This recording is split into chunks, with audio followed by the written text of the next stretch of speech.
Hey everyone, welcome back to the channel. Tonight, I'm diving deep into some of the most intense relationship stories Reddit has to offer.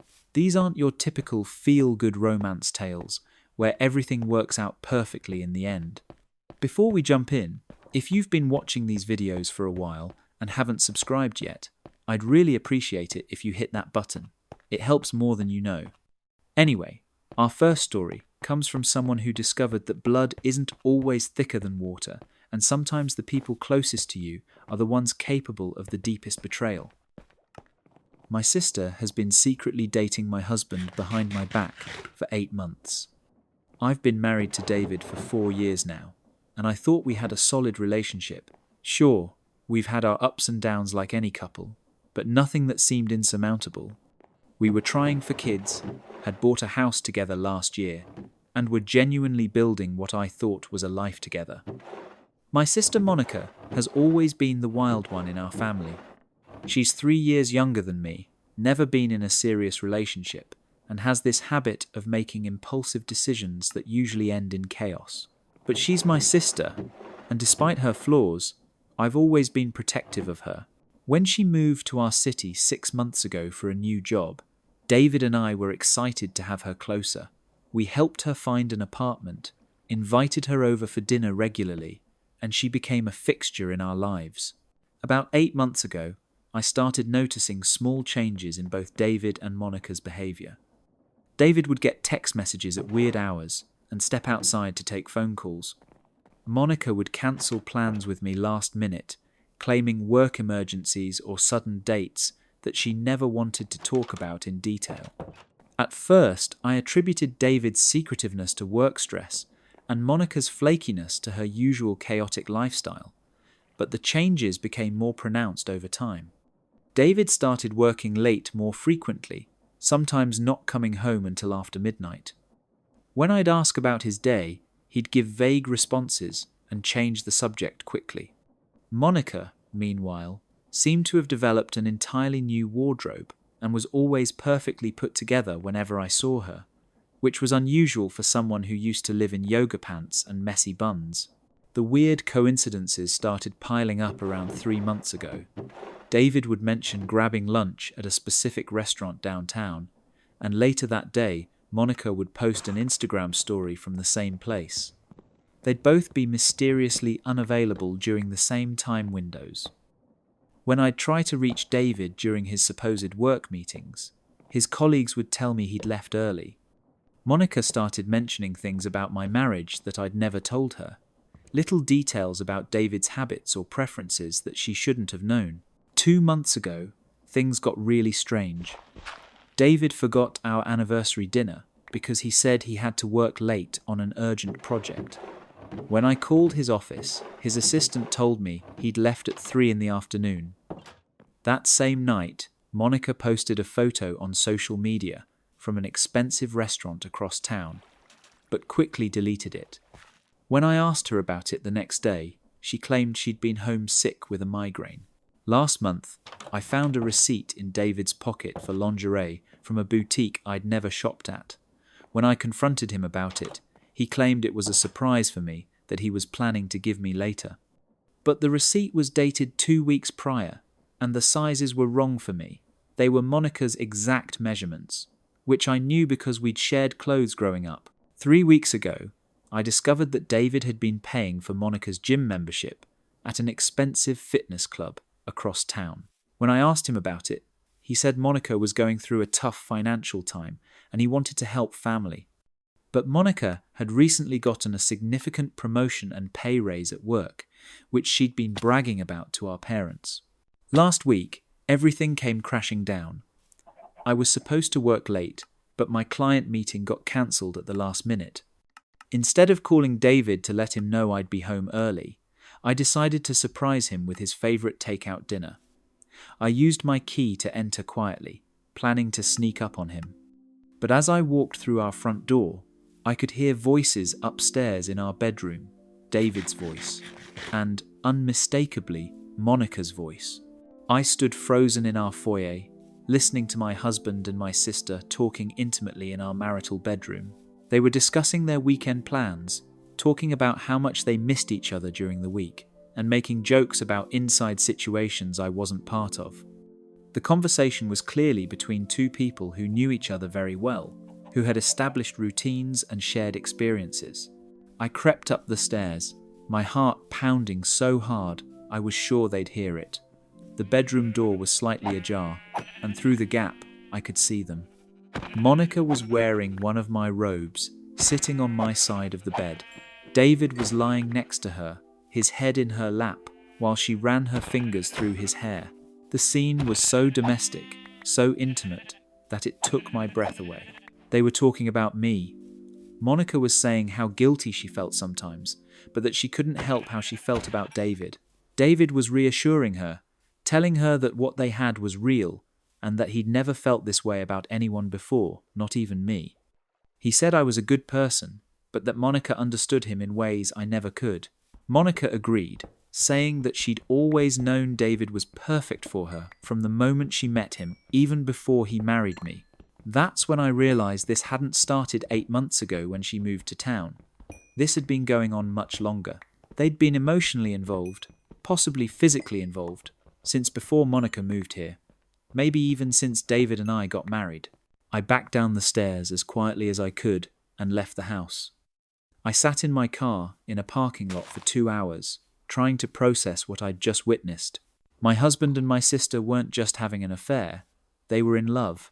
They had built a relationship behind my back, using my trust in both of them as cover for their betrayal. When I finally went back home, Monica's car was gone, and David was in the kitchen making dinner like nothing had happened. He greeted me normally, asked about my day, and suggested we watch a movie together. I played along, trying to figure out what to do next. Over the next few days, I started paying closer attention to their behavior around each other. At family dinners, they'd exchange glances when they thought no one was looking. Monica would find excuses to touch David's arm or shoulder. David would laugh a little too hard at Monica's jokes. How had I missed these signs for so long? I hired a private investigator, partly because I needed proof for the inevitable divorce proceedings, but mostly because I needed to know the full extent of their betrayal. The investigator followed them for a week and provided me with a comprehensive report that destroyed whatever was left of my heart. They met for lunch at least 3 times a week at a restaurant halfway between David's office and Monica's workplace. They'd spend entire afternoons at Monica's apartment when I was at work.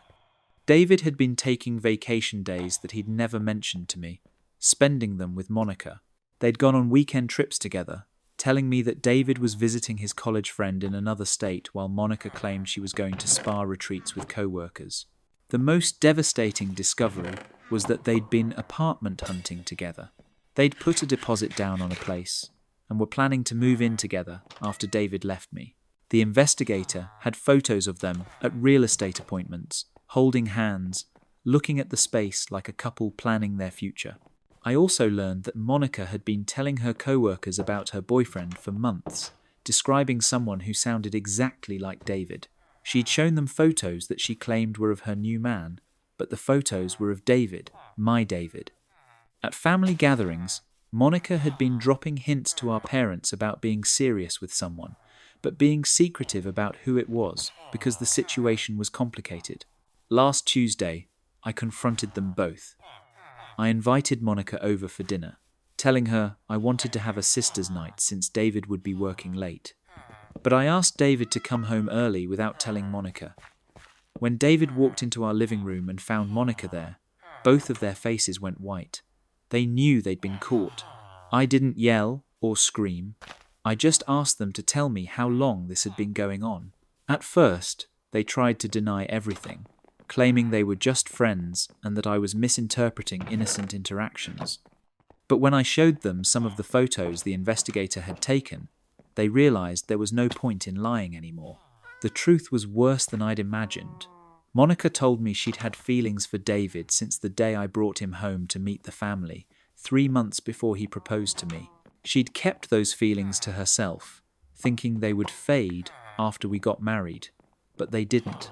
David admitted that he'd noticed Monica's attraction and had been flattered by it, but claimed he hadn't acted on it until last year. According to them, Their emotional affair began 14 months ago when Monica visited us for Christmas. David said he'd been going through a rough patch at work and feeling disconnected from me. Monica was going through a bad breakup and needed someone to talk to. They started texting each other for support, then calling each other, then meeting in secret to talk about their problems. David claimed that what started as friendship turned into something more without either of them planning it. Monica said she tried to fight her feelings, but being around David so much made it impossible. They both insisted that they'd tried to resist the attraction, but that their connection was too strong to ignore. The physical affair started 8 months ago, right around the time Monica moved to our city. David helped her move into her apartment while I was out of town visiting my grandmother. One thing led to another, and they ended up sleeping together that first night in her new place. After that, they couldn't stay away from each other. What hurt the most wasn't just the betrayal, but how calculated it had been. They'd planned their secret meetings around my schedule. They'd covered for each other, creating alibis and false stories. Monica had used family gatherings as opportunities to flirt with David right in front of me. David had used my trust in him to explain away his suspicious behavior. Monica tried to justify their relationship by saying that she and David were truly in love, that they'd never meant to hurt me, but that they couldn't deny what they felt for each other. She said she'd always felt like David was meant to be with her, not me, and that their connection proved they were supposed to be together. David said he was sorry for hurting me, but that he couldn't regret falling in love with Monica. He claimed that our marriage had been struggling even before Monica came into the picture, and that his relationship with her had made him realize what true love felt like. He said he'd planned to ask for a divorce months ago, but hadn't known how to tell me without destroying my relationship with my family.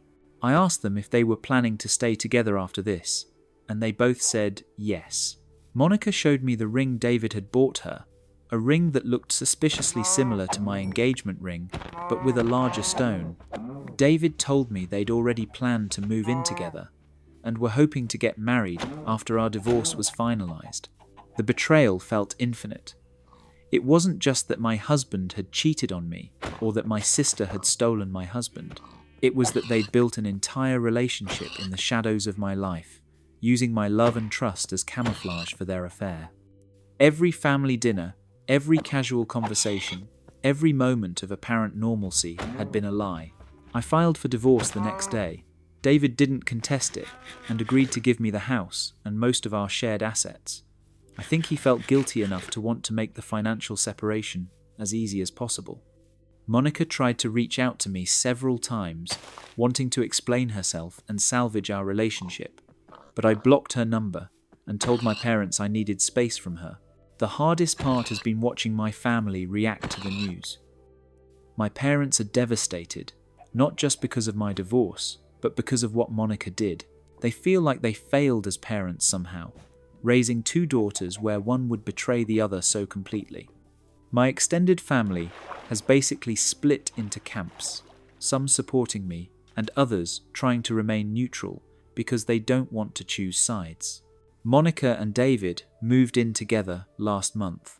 I heard through mutual friends that they're planning a destination wedding next year and seem genuinely happy together. Part of me wonders if they're right, if they were always meant to be together and I was just an obstacle in their path to true love.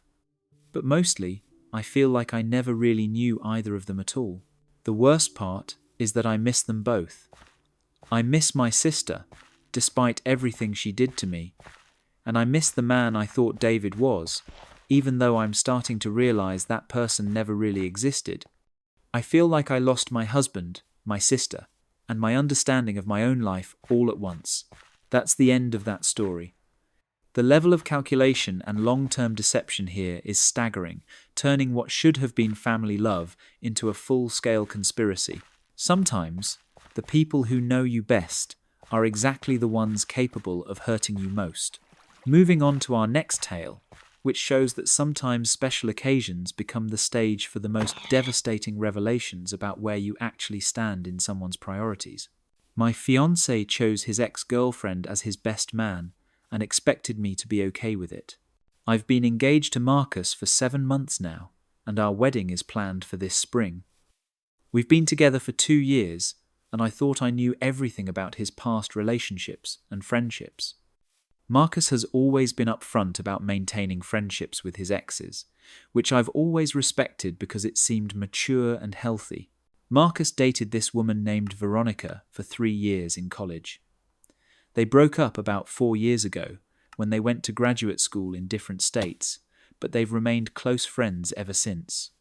Veronica now lives about 2 hours away and works as a veterinarian. She's smart, accomplished, and from the few times I've met her, she seems like a genuinely nice person. Marcus talks about her occasionally, usually in the context of shared memories from college or updates about her career and life. When we got engaged, Marcus struggled with choosing his wedding party. He has a lot of close friends from different periods of his life, and he was having trouble narrowing down his groomsmen list.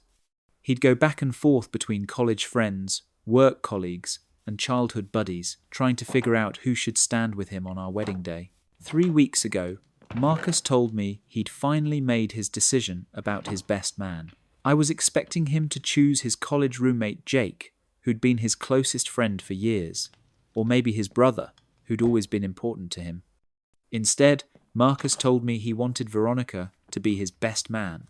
At first, I thought I'd misunderstood. I asked him to repeat what he'd just said, thinking maybe he meant Veronica would be standing on my side as a bridesmaid. But Marcus clarified that he wanted Veronica to be his best man, standing on his side of the altar, giving the best man speech, and handling all the traditional best man responsibilities. I was completely taken aback. I asked Marcus why he wanted his ex-girlfriend to be his best man instead of one of his male friends. He explained that Veronica knew him better than anyone else, had been there for him through some of the most important moments of his life, and understood him in ways that his other friends didn't. He said their romantic relationship was completely in the past, but their friendship was deeper and more meaningful than any of his other relationships. Marcus insisted that gender didn't matter for wedding roles, and that the most important thing was having the people who mattered most to him standing by his side. He said Veronica was his closest friend, regardless of their romantic history, and he couldn't imagine getting married without her playing a central role in the ceremony. I tried to explain why this made me uncomfortable, but Marcus dismissed my concerns as jealousy and insecurity. He said Veronica was an important part of his life, and if I loved him, I should want his closest friend involved in our wedding. He accused me of trying to control his friendships and said he was disappointed that I couldn't see past the fact that he and Veronica used to date. When I suggested that maybe Veronica could be involved in the wedding in a different way, perhaps doing a reading or helping with planning, Marcus said that wouldn't be the same. He wanted her standing next to him during the ceremony, holding the rings, and giving a speech about their friendship. He said the best man role was perfect because it would allow her to support him during one of the most important days of his life. I asked Marcus how he thought it would look to our families and friends to have his ex-girlfriend standing as his best man. He said anyone who really knew them would understand that their friendship transcended their romantic past. He also pointed out that plenty of modern weddings have mixed-gender wedding parties, so it shouldn't be a big deal. The conversation escalated when Marcus suggested that my objections were rooted in insecurity about my relationship with him. He said if I truly trusted him and believed in our love, I wouldn't be threatened by his friendship with Veronica. He accused me of being old-fashioned and close-minded about wedding traditions. I decided to talk to some friends and family members about the situation to get outside perspectives. Every single person I spoke to thought Marcus's request was inappropriate and concerning. My maid of honor said she'd never heard of someone choosing their ex as their best man and couldn't understand why Marcus would prioritize Veronica's feelings over mine for our wedding. My mother was horrified when I told her about Marcus's decision. She said having his ex-girlfriend stand as his best man would be humiliating for me and would send a clear message to everyone at our wedding about where his priorities lay. She suggested that maybe Marcus wasn't ready to get married if he was still so emotionally attached to his ex-girlfriend. Even Marcus's own brother thought the idea was weird when I brought it up. He told me he'd always thought Marcus and Veronica's friendship was a little too close for comfort, and that choosing her as his best man would definitely raise eyebrows among their family and friends. Armed with these perspectives, I approached Marcus again and tried to have a more detailed conversation about why this arrangement made me uncomfortable. I explained that having his ex-girlfriend play such a central role in our wedding felt like I was competing with her for his attention on what should be our special day. Marcus got defensive and said I was being influenced by other people's opinions instead of thinking for myself. He said he was disappointed that I cared more about what other people thought than about his happiness. He insisted that Veronica was just his friend now, and that their past relationship shouldn't disqualify her from being his best man. I tried a different approach and asked Marcus why Veronica's involvement in our wedding was more important to him than my comfort and feelings. He said both things were important to him, but that he shouldn't have to choose between his fiancée and his best friend. He claimed I was forcing him into an impossible position by asking him to exclude someone who meant so much to him. The situation got more complicated when Marcus mentioned that he'd already asked Veronica to be his best man, and she'd said yes. He'd made this decision and commitment without discussing it with me first, which felt like a huge violation of our partnership. When I pointed this out, Marcus said he hadn't thought he needed my permission to choose his own wedding party. Veronica called me a few days later, wanting to discuss the situation. She said Marcus had told her about my concerns, and she wanted to reassure me that her involvement in the wedding was purely platonic. She emphasized that she was genuinely happy for Marcus and me, and that she just wanted to support her friend on his wedding day. During our conversation, Veronica mentioned several things that made me even more uncomfortable. She talked about how well she knew Marcus's preferences and personality, referencing inside jokes and shared experiences that I wasn't part of. She mentioned that she'd helped Marcus pick out my engagement ring, giving him advice about what style I might like based on her observations of my jewelry preferences. Most concerning was when Veronica mentioned that she'd been helping Marcus plan parts of our wedding. She'd given input on the venue selection, helped him choose his tuxedo, and even suggested elements for his vows. She said she was excited to continue helping with wedding planning in her role as best man. I realized that Marcus had been involving Veronica in intimate details of our wedding planning without telling me. He'd been seeking her advice and input on decisions that should have been made between us as a couple. It felt like she was already functioning as his primary support person for our wedding, even before officially being named his best man. When I confronted Marcus about this, he said he valued Veronica's opinion and appreciated her help with wedding planning. He said she had good taste and understood what he wanted for our wedding day. He didn't see anything wrong with getting advice from his closest friend about such an important event. I asked Marcus if he could understand why it bothered me that he was discussing our wedding details with his ex-girlfriend before discussing them with me. He said I was making a big deal out of nothing, and that Veronica's involvement was actually helpful for both of us. He claimed she was providing valuable support during a stressful time. The final straw came when Marcus mentioned that he and Veronica had started planning his bachelor party together. She was organizing the event, making reservations, and coordinating with his other friends. When I asked why his ex-girlfriend was planning his bachelor party, Marcus said she knew what he liked and was good at organizing events. I told Marcus that I needed him to choose between having Veronica as his best man or having me as his bride. I explained that I couldn't stand at the altar watching him get married with his ex-girlfriend by his side, especially when she was so involved in every aspect of our wedding planning. Marcus said I was being unreasonable and giving him an ultimatum that would force him to choose between two people he cared about. He said a loving partner wouldn't ask him to exclude his best friend from his wedding. He accused me of being controlling and said he was starting to question whether we were compatible if I couldn't accept his friendship with Veronica. I realized that Marcus was more concerned about Veronica's feelings and role in his life than he was about my comfort and our relationship. He was willing to risk our engagement rather than ask his ex-girlfriend to step back from such a central role in our wedding. I called off the wedding 2 weeks ago. I told Marcus that his prioritizing of Veronica's involvement over my feelings showed me exactly where I stood in his life. I said if he needed his ex-girlfriend to be his best man more than he needed me to be his wife, then he should be with her instead. Marcus was shocked that I was ending our engagement over what he called a minor disagreement about wedding party roles. He said he loved me and wanted to marry me, but that he couldn't understand why I was making such a big deal about his friendship with Veronica. He offered to compromise by having both a best man and a maid of honor, but still insisted that Veronica should play a major role.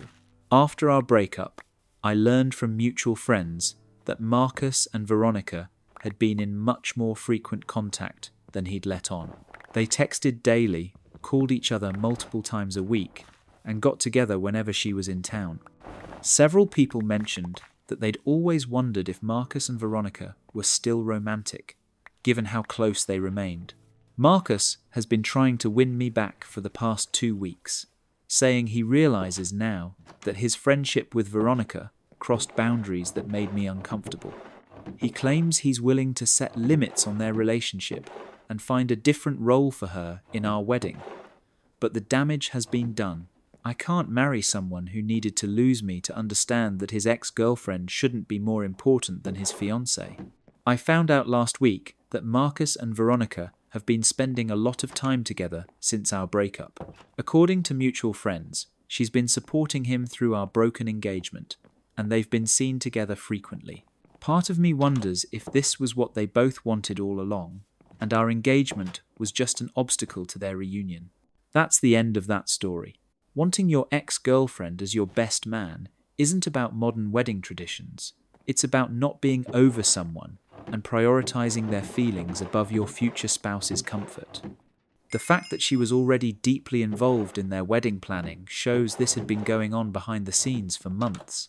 Our next story shows how modern technology has made it easier than ever to live double lives, and sometimes the person you think you know best is actually a complete stranger. I found out my boyfriend of 3 years has been maintaining a secret social media presence where he pretends to be single. I've been with Tyler for 3 years now, and I thought we had a really solid, honest relationship. We moved in together 8 months ago, talk about our future together regularly, and I've always felt like we were building something real and lasting. Tyler has always been pretty private about social media, which I respected. He has the usual accounts, Facebook, Instagram, Twitter, but he doesn't post very often and usually just shares things related to his work or hobbies. About 6 months ago, I noticed Tyler had gotten really protective of his phone. He used to leave it lying around casually, sometimes even asking me to check messages for him while he was driving or cooking. But suddenly, he started taking it with him everywhere, even to the bathroom, and would always place it face down when we were hanging out. When I mentioned the change, he said he'd been getting more work calls and didn't want to be interrupted during our personal time. Tyler also started staying up later than usual, claiming he was working on freelance projects or catching up on emails. I'd go to bed and find him still awake on his laptop in the living room at 1 or 2 in the morning. When I'd ask what he was working on, he'd give vague answers about client work or say he was researching things for his day job. 3 months ago, I started noticing that Tyler seemed to have developed an entirely new social circle that he never talked about in detail. He'd mentioned grabbing drinks with people I'd never heard of, or going to events that he'd describe only in passing. When I'd asked to meet these new friends, or join him for these activities, he'd say they were work-related networking events, or guys' nights that wouldn't be interesting to me. Tyler also started dressing differently when he went out without me. He'd put more effort into his appearance, wearing cologne, styling his hair more carefully, and choosing outfits that seemed designed to impress. When I complimented his increased attention to fashion, he said he was trying to look more professional for work and networking opportunities. About 2 months ago, Tyler started going on what he called work trips that seemed unusually frequent for his job. He'd disappear for entire weekends, claiming he had conferences or client meetings in other cities. When I'd ask for details about these trips, he'd mention the business aspects, but never talk about what he did during his free time, or where exactly he stayed. Last month, things got really suspicious when Tyler started receiving packages that he didn't want to discuss. Clothing deliveries, cologne, even what looked like jewelry boxes. When I asked about them, he said they were gifts for co-workers or family members, or items he'd ordered for himself online. But the frequency and variety of packages seemed excessive for someone who'd never been much of an online shopper. 3 weeks ago, I was using Tyler's laptop to check my email because my phone was dead and he was in the shower. When I opened the browser, it auto-filled to log into an Instagram account I'd never seen before. The username was similar to Tyler's real name, but slightly different, and the profile picture was a photo of him I didn't recognize. My stomach dropped as I realized Tyler had a secret Instagram account that I knew nothing about. I clicked on the profile and found hundreds of posts dating back over a year. Photos of Tyler at bars, restaurants, parties, and events, all with captions that made him sound completely single. There were no mentions of having a girlfriend, no photos of us together, and several posts that explicitly referenced being available and looking to meet new people. The photos showed Tyler living a completely different life than the one I knew about. He was at clubs and parties I'd never heard of, hanging out with groups of people who included several attractive women who seemed very comfortable with him. There were photos of him at romantic-looking dinners with different women, pictures of him at weekend getaways I knew nothing about, and even some photos that appeared to be taken in hotel rooms. What made it worse was reading the comments on his posts. Women were flirting with him openly, making plans to meet up, and referencing inside jokes and shared experiences that clearly indicated ongoing relationships. Tyler was responding to these comments flirtatiously, making plans to hang out, and engaging in conversations that sounded like he was actively dating multiple people. I found posts from his supposed work trips that showed he wasn't actually at conferences or client meetings. Instead, he was at beach resorts, city nightlife districts, and romantic restaurants with various women. One post from a trip he'd taken just 3 weeks earlier showed him at a rooftop bar with a woman who was clearly his date for the evening, captioned about enjoying the single life. The most devastating discovery was a series of posts from the weekend he'd told me he was visiting his sick grandmother. The photos showed him at a music festival with a group that included a woman who appeared in multiple recent posts. They were clearly intimate, holding hands in some photos, and she was tagged with heart emojis in the captions. I also found evidence that Tyler had been using dating apps while we were living together, screenshots of conversations with matches, plans for dates, and even reviews he'd written about restaurants where he'd taken other women. The dates on these activities corresponded with times when he'd told me he was working late or attending work functions. Going through the account further, I discovered that Tyler had been maintaining this double life for our entire relationship. There were posts from when we first started dating that showed him going on dates with other women and presenting himself as single. He'd been living as two completely different people simultaneously for 3 years. Tyler had created an elaborate persona on this secret account. He portrayed himself as a successful, single entrepreneur who traveled frequently for work and had an active social life. He'd posted about expensive dinners, luxury hotel stays, and exclusive events that I now realized he'd been financing with money I thought was going toward our shared future. When I looked at the women he was interacting with, several of them appeared to be in serious relationships with him. They posted about date nights, weekend getaways, and romantic evenings that lined up with times Tyler had been mysteriously busy or traveling. It looked like he was maintaining multiple serious relationships simultaneously while living with me. The financial implications started becoming clear as I dug deeper. Tyler had been spending significant money on this secret life, money that should have been going toward our shared expenses and savings. The restaurants, hotels, gifts, and activities he was documenting represented thousands of dollars that had been diverted from our relationship. When Tyler got out of the shower and found me looking at his secret Instagram, his face went completely white. At first, he tried to claim it was an old account he'd forgotten about, but the recent posts and active engagement made that lie impossible to maintain. Then he said it was a fake account he used for professional networking, but the romantic content and dating activity clearly contradicted that explanation. Finally, Tyler admitted that he'd been maintaining a secret social media presence where he presented himself as single. He claimed it started as harmless fun, a way to feel attractive and desired without actually cheating on me. But as I showed him the evidence of his actual dates and relationships with other women, he couldn't maintain that it was just online attention seeking. Tyler confessed that he'd been living a double life for our entire relationship. He said he loved me and wanted to be with me, but that he also enjoyed the excitement and validation of dating other people.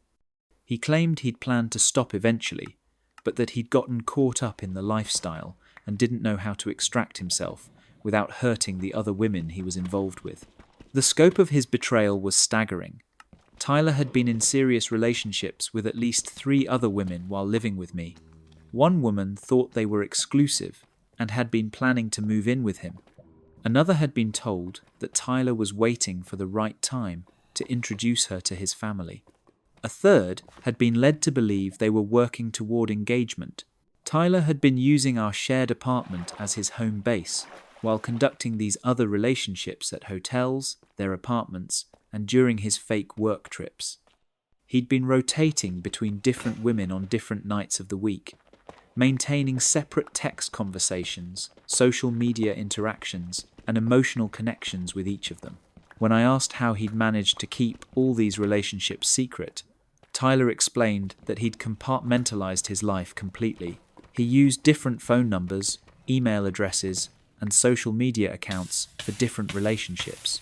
He'd created elaborate schedules and cover stories to make sure none of his various girlfriends would discover each other. The most hurtful part was learning that Tyler had never considered me his primary relationship. To him, I was just one of several women he was dating, even though I'd been living with him and planning our future together. He'd been telling other women that I was just a roommate or a casual relationship that wasn't serious. Tyler begged me not to leave him, claiming that I was the most important person in his life, even though his actions suggested otherwise. He promised to delete all his secret accounts, cut contact with the other women, and commit fully to our relationship. But the trust was completely shattered. I couldn't believe anything he said after discovering the extent of his deception. I moved out that week and ended our relationship. Tyler tried to convince me that his secret life was just a phase, that he'd gotten addicted to the attention and validation but really wanted to be with me. He claimed he'd been planning to end all his other relationships and commit to me fully, but I couldn't see how that was possible given the depth of his involvement with these other women. The aftermath was complicated because Tyler had to explain to his other girlfriends why he was suddenly unavailable.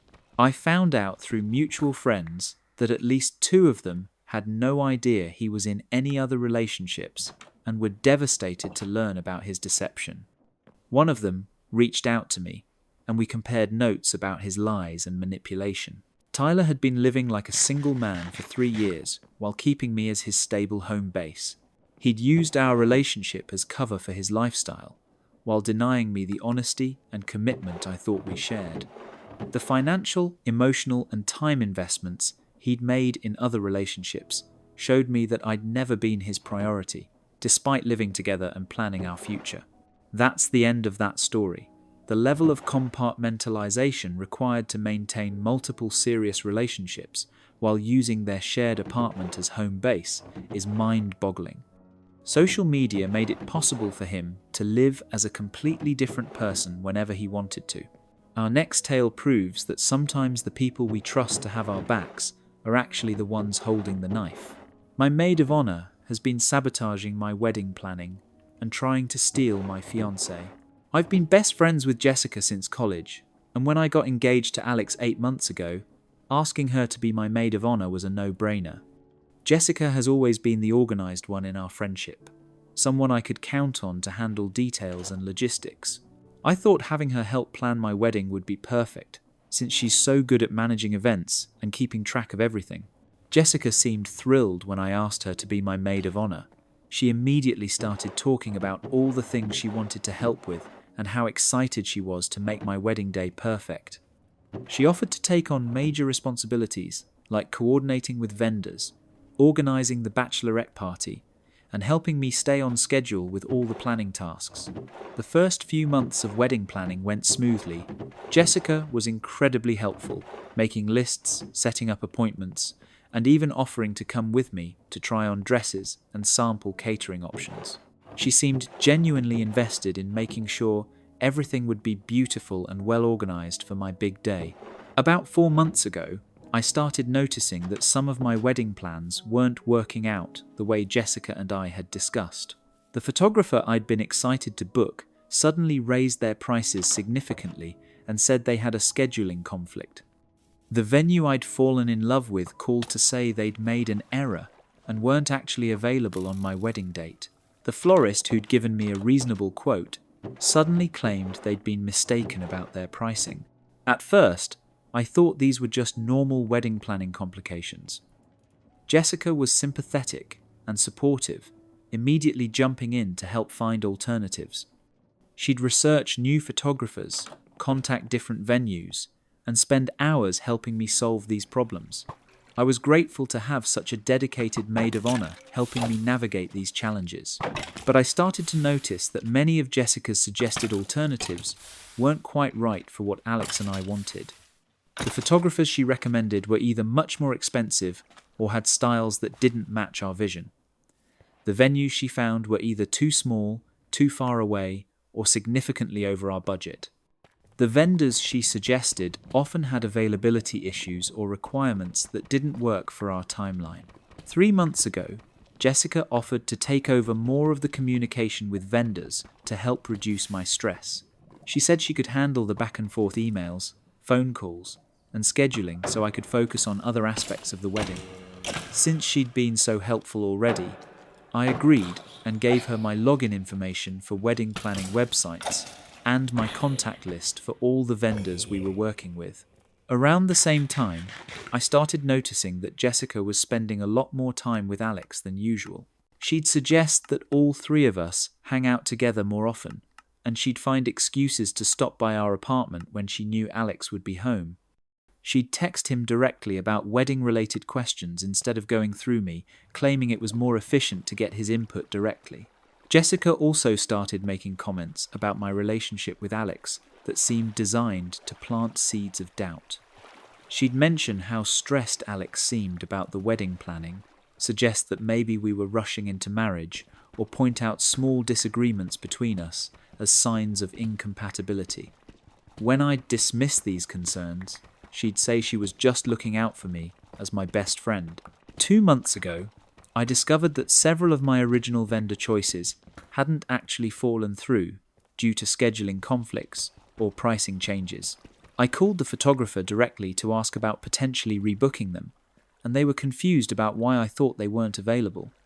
When I mentioned that my maid of honor had told me about the scheduling conflict, the photographer said no one had called them from our wedding party to discuss any changes. I started calling other vendors who'd supposedly become unavailable and found similar situations. The venue coordinator said they'd never told anyone our date was unavailable. The florist said they'd never changed their pricing quote. Several vendors mentioned receiving calls from someone claiming to represent me, asking them to release their holds on my wedding date or to significantly increase their quoted prices. When I confronted Jessica about these discrepancies, she seemed surprised and claimed there must have been some misunderstanding. She said maybe the vendors were getting confused about which wedding party they'd spoken to, since they probably handle many events. She suggested that vendor communications can be unreliable, and that it was better to work with the alternatives she'd found anyway. But I started paying closer attention to Jessica's behavior around Alex. I noticed that she'd dress up more when she knew she'd see him, always made sure to look perfect when stopping by our apartment, and found ways to have one-on-one conversations with him while I was busy with other things. She'd ask him detailed questions about what he wanted for the wedding, his preferences for our honeymoon, and his feelings about married life. Last month, I discovered that Jessica had been texting Alex regularly about things that weren't related to wedding planning. They'd developed an ongoing conversation about his work stress, his hobbies, and his thoughts about our relationship. When I asked Alex about these conversations, he said Jessica had been reaching out to him as a friend, and he thought she was just being supportive during a stressful time. I found out that Jessica had been positioning herself as a sympathetic ear for Alex's concerns about wedding planning, stress, and marriage anxiety. She'd been encouraging him to talk through his doubts and fears, while simultaneously suggesting that maybe he wasn't ready for marriage, or that our relationship had moved too fast. She was essentially providing relationship counseling designed to make him question our engagement. 3 weeks ago, I caught Jessica in an outright lie about vendor communications. She claimed that our cake baker had called to cancel our order due to a family emergency, but when I called the baker directly, they said no one from our wedding party had contacted them at all. They were still expecting to fulfill our original order and were confused about why I thought they'd cancelled. That's when I realised Jessica had been systematically sabotaging my wedding planning while positioning herself as the helpful friend trying to solve problems she was actually creating. She'd been contacting vendors to create complications, then swooping in to help fix the issues with alternatives that weren't as good as my original choices. I also discovered that Jessica had been researching Alex's interests and preferences in detail, learning about his favourite restaurants, hobbies, and entertainment preferences, so she could bond with him over shared interests.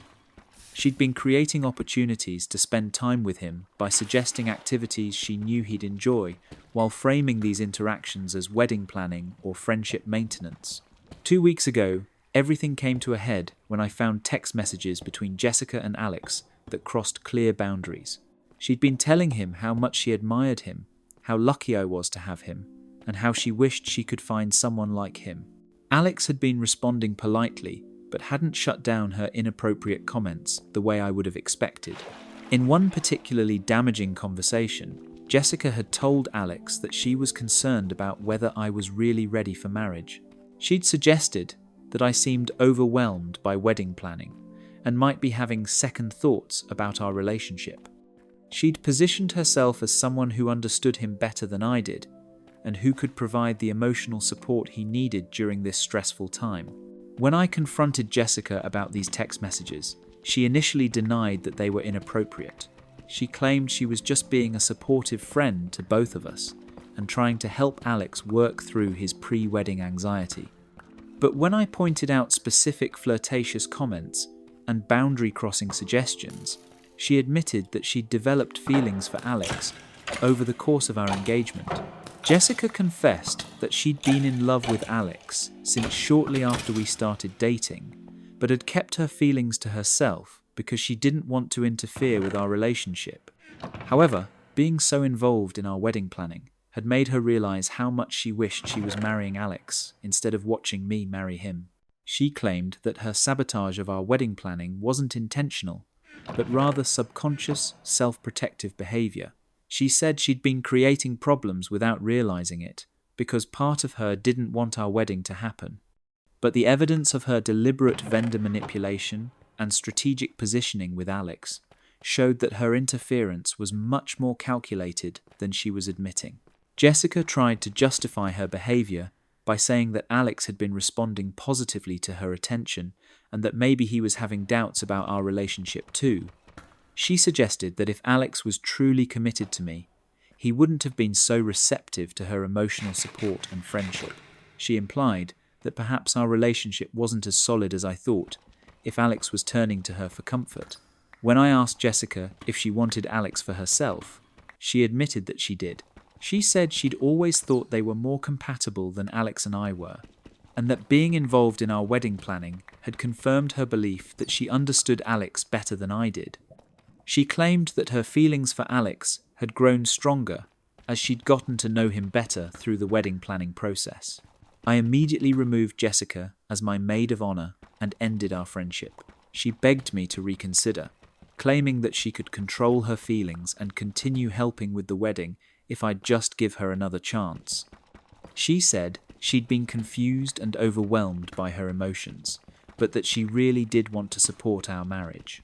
I also had to have a serious conversation with Alex about boundaries and his level of engagement with Jessica's emotional support. While he hadn't encouraged her romantic feelings, he'd been more receptive to her attention and advice than was appropriate for someone in a committed relationship. We had to work through trust issues and establish clearer boundaries about outside friendships. The wedding planning had to be completely reorganized with only 2 months to go.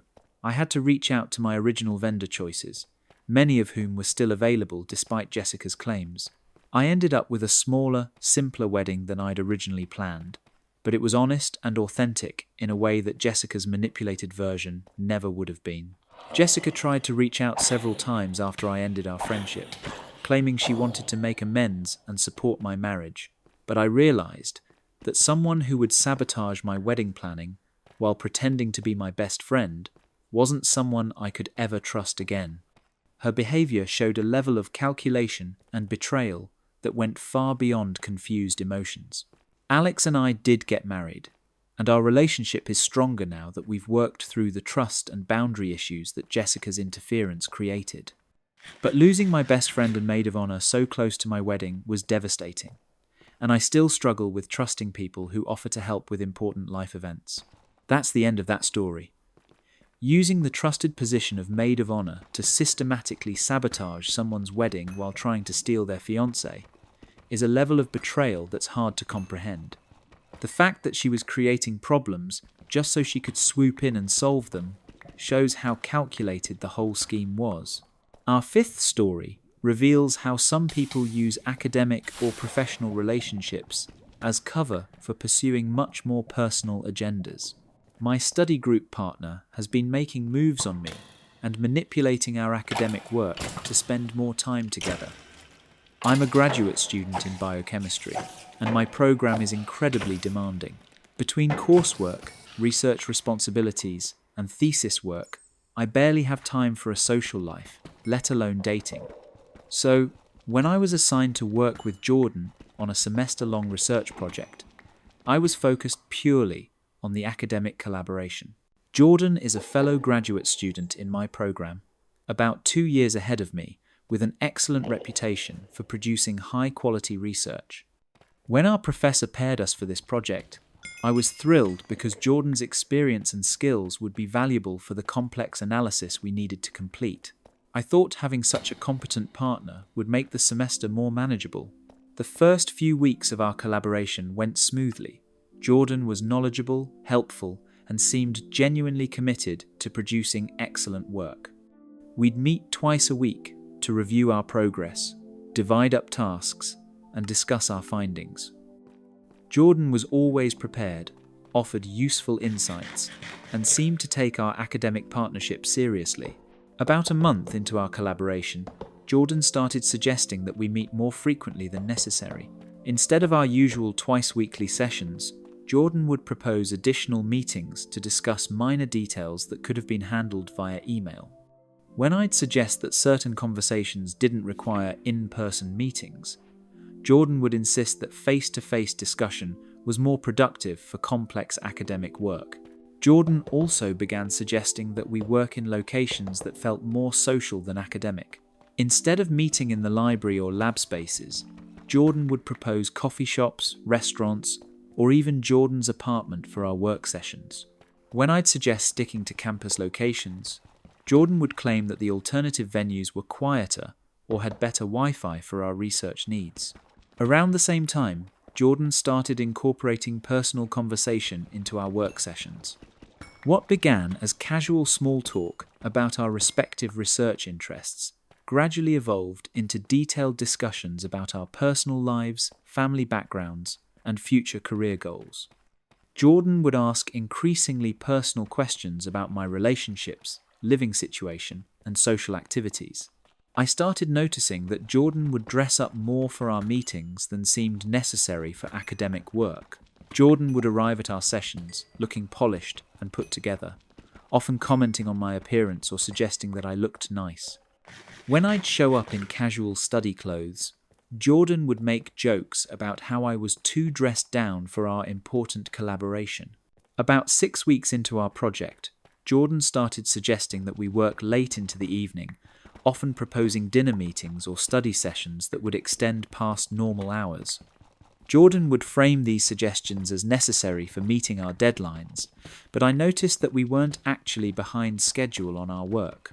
The extra time seemed designed to create more social interaction, rather than address academic needs. Jordan also began offering to help me with coursework and research tasks that weren't related to our shared project. Jordan would volunteer to review my other assignments, offer input on my thesis research, and suggest study sessions for exams that we weren't taking together. This additional academic support felt generous at first, but it also meant spending significantly more time together than our project required. 2 months into our collaboration, Jordan started making subtle comments about how well we worked together and how compatible our research styles were. Jordan would suggest that we should continue collaborating on future projects, apply for the same fellowships, and even consider similar career paths so we could work in the same field after graduation. I began to feel uncomfortable when Jordan started making comments about my personal relationships and dating life. Jordan would ask whether I was seeing anyone, suggest that graduate school was too demanding for serious relationships, and make observations about how rare it was to find someone who truly understood the academic lifestyle. These conversations felt like they were leading somewhere I wasn't interested in going. Jordan's behavior became more obviously inappropriate when they started finding excuses for physical contact during our work sessions. Jordan would lean in close while looking at my computer screen, put their hand on my shoulder while making points, and suggest that we sit closer together to better collaborate on our analysis. When I'd create more physical distance, Jordan would find reasons to close the gap again. 3 months into our project, Jordan made their intentions clear by suggesting that we turn one of our work sessions into a dinner date. Jordan proposed going to a nice restaurant to celebrate our research progress and framed it as a romantic evening rather than an academic working meal.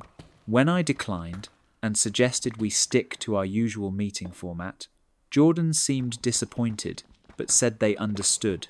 However, Jordan didn't back off after I declined the dinner invitation. Instead, they became more persistent about creating social situations outside our academic work. Jordan would suggest grabbing drinks after our sessions, invite me to social events with their friends, and propose weekend activities that weren't related to our project at all. I started to realize that Jordan had been strategically manipulating our academic collaboration to create opportunities for personal interaction. Jordan would schedule unnecessary meetings, propose inefficient work methods that required more time together, and even create minor problems with our research that would necessitate additional sessions to resolve. Looking back, I could see that Jordan had been using their advanced standing in the program to position themselves as my academic mentor and support system. By offering help with my other coursework and thesis research, Jordan had been creating a sense of dependency that went beyond our required collaboration. Jordan also started making comments about other students in our program, particularly male classmates who might be potential romantic interests.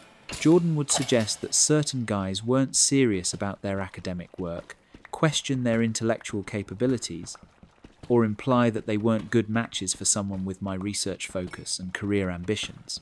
The situation escalated when Jordan started showing up at places where I studied alone, claiming they happened to be in the area. Jordan would appear at the library during my solo work time, show up at coffee shops where I'd mentioned studying, and even appear at campus events I'd mentioned attending. These coincidences felt too frequent to be accidental. When I finally confronted Jordan about their behavior, they initially denied having any romantic intentions and claimed they were just being a supportive academic partner. Jordan insisted that their suggestions for additional meetings and social activities were motivated by professional collaboration and friendship, not romantic interest. But when I pressed Jordan about the pattern of their behavior, they eventually admitted that they'd developed feelings for me over the course of our collaboration. Jordan said they'd been attracted to my intelligence and work ethic from the beginning, and that working so closely together had made their feelings stronger. Jordan tried to justify their manipulative behavior by saying they'd been trying to create opportunities to get to know me better as a person, not just as an academic collaborator. They claimed that their suggestions for additional meetings and social activities had been attempts to see if we were compatible outside of our research work. When I told Jordan that I wasn't interested in pursuing a romantic relationship and wanted to maintain strict professional boundaries for the remainder of our project, they seemed genuinely surprised. Jordan said they'd thought I was responding positively to their increased attention and social suggestions. Jordan tried to convince me that we had genuine compatibility and that I should give a romantic relationship a chance. They pointed to our successful academic collaboration as evidence that we worked well together and suggested that graduate school relationships could be beneficial for both of our careers. I had to be very firm about maintaining professional boundaries and made it clear that any future interactions would be strictly limited to our required academic work. I also spoke with our supervising professor about the situation to ensure that Jordan's behavior wouldn't affect my academic standing or research opportunities. Jordan initially agreed to respect my boundaries, but their behavior became noticeably less collaborative and supportive after I rejected their romantic advances. They became more critical of my research contributions, less willing to help with challenging aspects of our project, and generally less invested in producing high-quality work together. I realized that Jordan's academic support and mentorship had been conditional on the possibility of a romantic relationship. Once that possibility was eliminated, their investment in helping me succeed diminished significantly. This made me question how much of their earlier assistance had been genuine academic collaboration versus strategic relationship building. The remainder of our project was awkward and tense. Jordan maintained professional behavior during our required meetings, but the easy collaboration and mutual support that had characterized our early work together was gone. I had to work harder to compensate for Jordan's reduced investment in our shared research. I learned from other students that Jordan had a pattern of pursuing romantic relationships with younger students they'd been paired with for academic projects. Several people mentioned that Jordan always seemed to end up collaborating with attractive classmates and that their professional partnerships often evolved into personal relationships. After our project ended, Jordan tried several more times to suggest social activities and romantic possibilities, but I maintained strict boundaries about our interaction. I also made sure to avoid being paired with Jordan for any future academic work, since their behavior had shown they couldn't separate professional collaboration from personal interest. That's the end of that story. Using academic collaboration as a cover for romantic pursuit is particularly manipulative because it exploits professional relationships and educational opportunities. The fact that this was apparently a pattern with younger students makes it even more concerning. Our final story demonstrates how some people will use any opportunity, even the most inappropriate ones, to try to insert themselves into your life and relationship. My boyfriend's sister has been trying to break us up since we started dating, and is now making her move. I've been dating Connor for about 1.5 years, and from the very beginning, his sister Miranda has made it clear that she doesn't approve of our relationship. Connor and Miranda are extremely close, having grown up with just each other and their single mother after their father left when they were young. Their bond is strong, but I'm starting to realize it might be unhealthily codependent. When Connor first introduced me to Miranda, her hostility was immediately apparent. She was polite enough in front of Connor, but when he'd leave the room, she'd make cutting comments about my appearance, my job, or my interests. She'd ask invasive questions about my intentions with Connor, and suggest that I didn't really understand him the way his family did. Miranda would frequently point out ways that Connor and I were incompatible, highlighting our different backgrounds, interests, or life goals. She'd bring up Connor's ex-girlfriends in positive terms, mentioning how well they'd fit into the family or how much she'd enjoyed spending time with them. She'd make it clear that she thought Connor could do better than me. About 6 months into our relationship, Miranda started inserting herself into our plans more frequently. If Connor and I made dinner reservations, Miranda would suggest joining us. If we planned a weekend getaway, Miranda would propose a family trip instead. She'd frame these interventions as wanting to spend time with her brother, but it felt like she was deliberately trying to prevent us from having alone time. Miranda also started creating family emergencies and crises that required Connor's immediate attention whenever we had important plans together. She'd have car trouble during our anniversary dinner, experience work stress during a vacation we'd planned, or need emotional support during special occasions. Connor always dropped everything to help his sister, leaving me feeling like a secondary priority. I noticed that Miranda had an unusually intimate relationship with Connor that made me uncomfortable. She'd call him multiple times a day, often interrupting our time together. She'd show up at his apartment unannounced, even when she knew I was there. She'd make possessive comments about Connor's time and attention, acting jealous when he prioritized our relationship over her needs.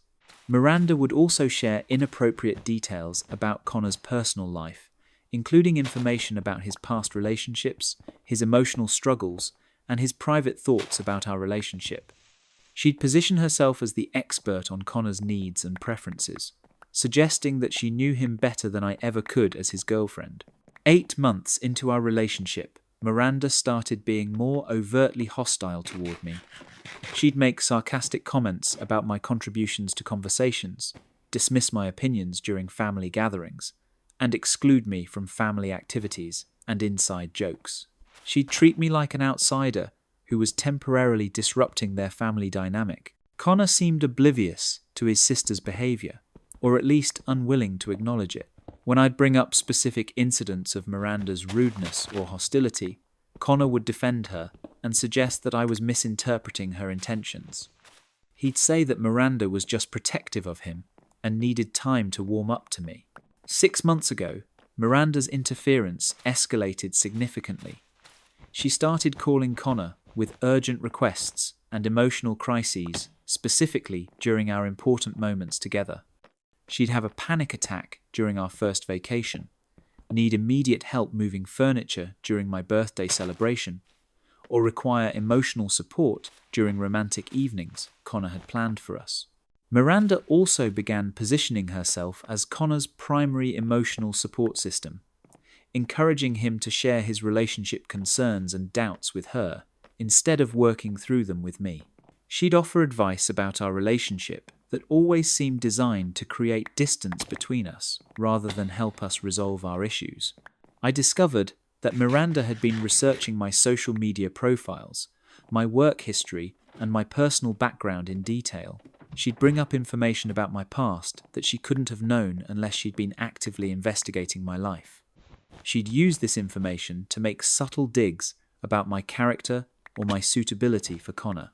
4 months ago, Miranda started suggesting that Connor and I should take a break from our relationship. She'd framed this advice as concern for Connor's well-being, claiming that he seemed stressed or unhappy lately. She'd suggest that maybe we were too different, or that Connor needed time to focus on his career and family relationships.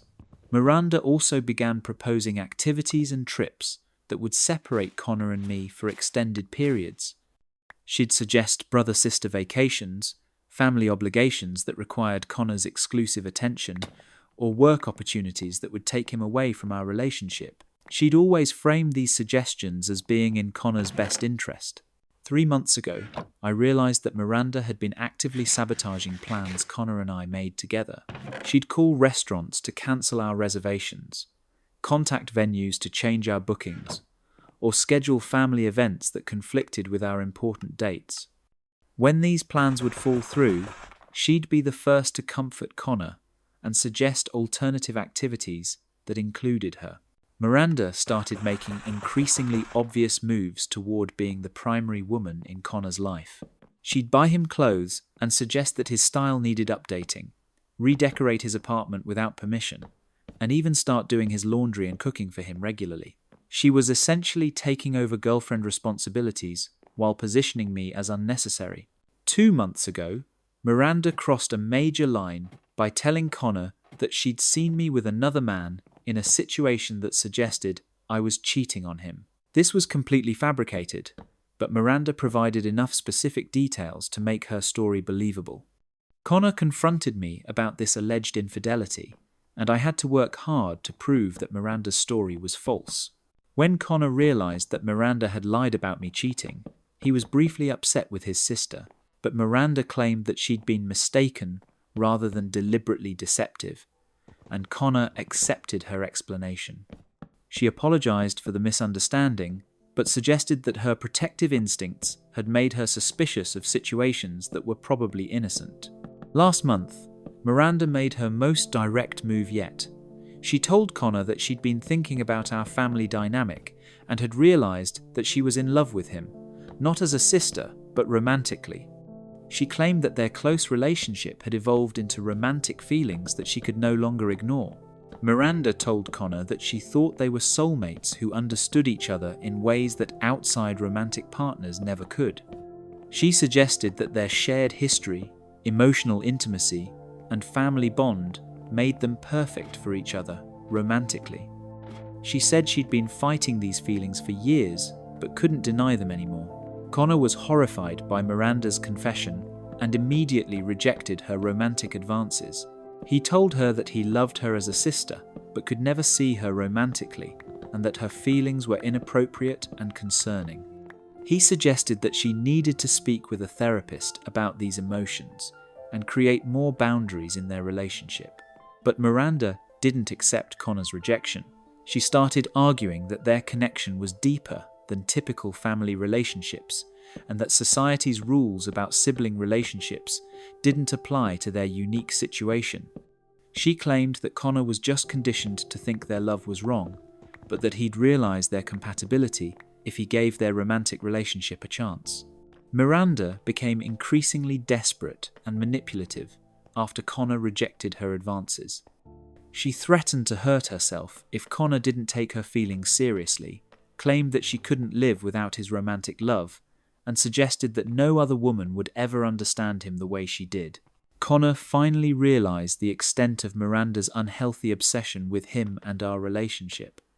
He started seeing patterns in her behavior that he'd previously dismissed as sisterly protection. He recognized that Miranda had been systematically trying to sabotage our relationship while positioning herself as his ideal romantic partner. Connor cut off contact with Miranda and told her that she needed professional help before they could have any kind of relationship again. He apologized to me for not recognizing Miranda's manipulation earlier and for allowing her behavior to affect our relationship for so long. Miranda has been trying to contact Connor through other family members, mutual friends, and even by showing up at his workplace. She's been telling people that Connor is confused and that I've manipulated him into abandoning his family. She's positioned herself as the victim of my supposed interference in their sibling relationship. Connor and I are working through the trust and boundary issues that Miranda's manipulation created in our relationship. It's been difficult to rebuild our connection after months of her systematic interference, but we're committed to overcoming the damage she caused. Connor is also dealing with the psychological impact of realizing that his sister's love for him was romantic and obsessive rather than familial and healthy. He's been attending therapy to process the betrayal and manipulation he experienced from someone he trusted completely. That's the end of that story. The progression from disapproving sister to romantic rival is deeply disturbing and shows how unhealthy family dynamics can become destructive to everyone involved. Using familial closeness as a cover for romantic obsession is a particularly manipulative form of boundary violation. These stories remind us that betrayal comes in many forms, from the sister who falls in love with your husband to the best friend who sabotages your wedding while trying to steal your fiancé. From the partner who maintains an entire secret life on social media, to the academic colleague who manipulates professional collaboration for personal gain, the common thread in all these tales is how people we trust use that trust against us, exploiting our love and vulnerability for their own selfish purposes. If you enjoyed these unhinged stories, smash that subscribe button to keep the madness coming. And, for those brave souls still hanging out, at whatever absurd hour you found yourself here, drop a comment and tell me what corner of the world you're watching from. I'll be back tomorrow with more. Take care.